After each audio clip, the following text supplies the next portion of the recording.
Hello friends, இன்னைக்கு நம்ம பேர்கால மருந்து தாங்க எப்படி செய்யறதுன்னு பார்க்க போறோம். இது டெலிவரியான பொண்ணுங்க இந்த குழம்பை சாப்பிட்டு வந்தா தாய்க்கும் நல்லது, குழந்தைக்குமே நல்லது. நார்மலா எல்லாருமே இந்த மழை நேரத்துக்கு இந்த குழம்பை சாப்பிட்டு வந்தா அவ்வளவு உடம்புக்கும் நல்லதுங்க. இந்த குழம்பை ரொம்ப ஈஸியா வாங்க எப்படி செய்யறதுன்னு பார்க்கலாம். இப்போ இந்த குழம்பு செய்யறதுக்கு தேவையான மசாலா அரைச்சி எடுத்துக்கலாம். 2 டீஸ்பூன் மிளகு, 2 டீஸ்பூன் சீரகம், ஒரு அரைச்சல் தேங்காவை பொடிசா கட் பண்ணி வச்சிருக்கேன், அதையும் சேர்த்துக்கலாம். கூடவே ஒரு கொத்து கருவேப்பிலை. இப்போ இது எல்லாத்தையும் கொஞ்சமா தண்ணி விட்டு நல்ல நைஸா அரைச்சி எடுத்துக்கோங்க. இந்த அளவுக்கு நல்ல ஃபைனா பேஸ்ட் மாதிரி அரைச்சி எடுத்துக்கோங்க. இப்போ குழம்பு வைக்க ஸ்டார்ட் பண்ணலாம். இப்போ ஸ்டவ் ஆன் பண்ணி ஒரு மண் பாத்திரம் வச்சிருக்கேன். தேவையான எண்ணெய் சேர்த்துக்கலாம். கண்டிப்பா இந்த குழம்பு நல்லெண்ணெயில தாங்க செய்யணும்.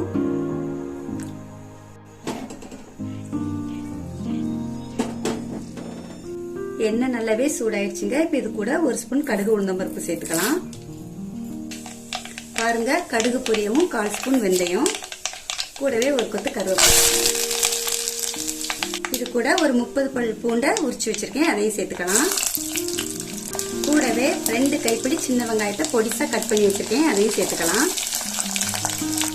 இப்ப இதை நல்லா பொன்னிறமா வர்றது வரைக்கும் வதக்கிக்கோங்க.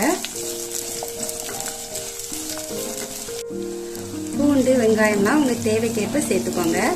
பூண்டு அதிகமா சேர்க்கறதுனால நல்ல தாய்க்கு பால் சுரக்கும். கண்டிப்பா இந்த குழம்பு சின்ன வெங்காயத்துல தாங்க செய்யணும், அதான் உடம்புக்கு ரொம்பவே நல்லது. வெங்காயம் பூண்டு இந்த அளவுக்கு வதங்கினா போதுங்க. இப்ப இது கூட பழமா ஒரு தக்காளிய மிக்சில அடிச்சு வச்சிருக்கேன், அதையும் சேர்த்துக்கலாம். இது கூடவே நம்ம அரைச்சு வச்ச மசாலாவையும் சேர்த்து நல்லா மிக்ஸ் பண்ணி விட்டுக்கோங்க.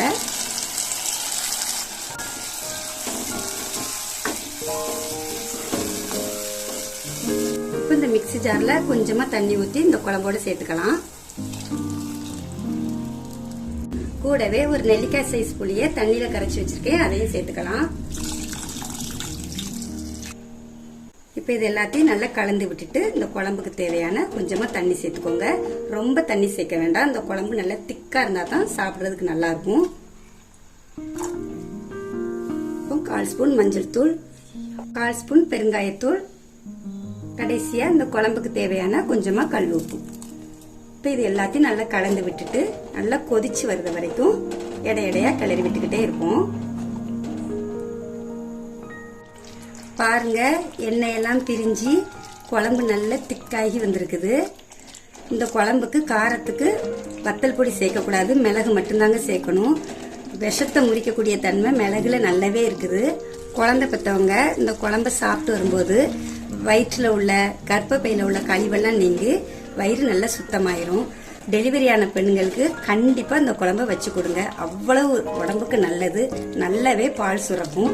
நார்மலா இருக்கிறவங்களுமே எல்லாருமே சாப்பிடலாம். அது இந்த மழைக்கு இந்த குழம்பை செஞ்சு சாப்பிட்டா அவ்வளவு உடம்புக்கு நல்லது. கைகால் வலி, முட்டு வலி, முழங்கால் வலி எதுவுமே வராதுங்க. கண்டிப்பா நீங்க எல்லாருமே இந்த குழம்பை வீட்டுல வச்சு அழகு போல சாப்பிடலாம். இதே மாதிரி நிறைய குக்கிங் வீடியோஸ்க்கு நம்ம வீட்டு சாப்பாடு சேனலை மறக்காம சப்ஸ்கிரைப் பண்ணிக்கோங்க. நன்றி.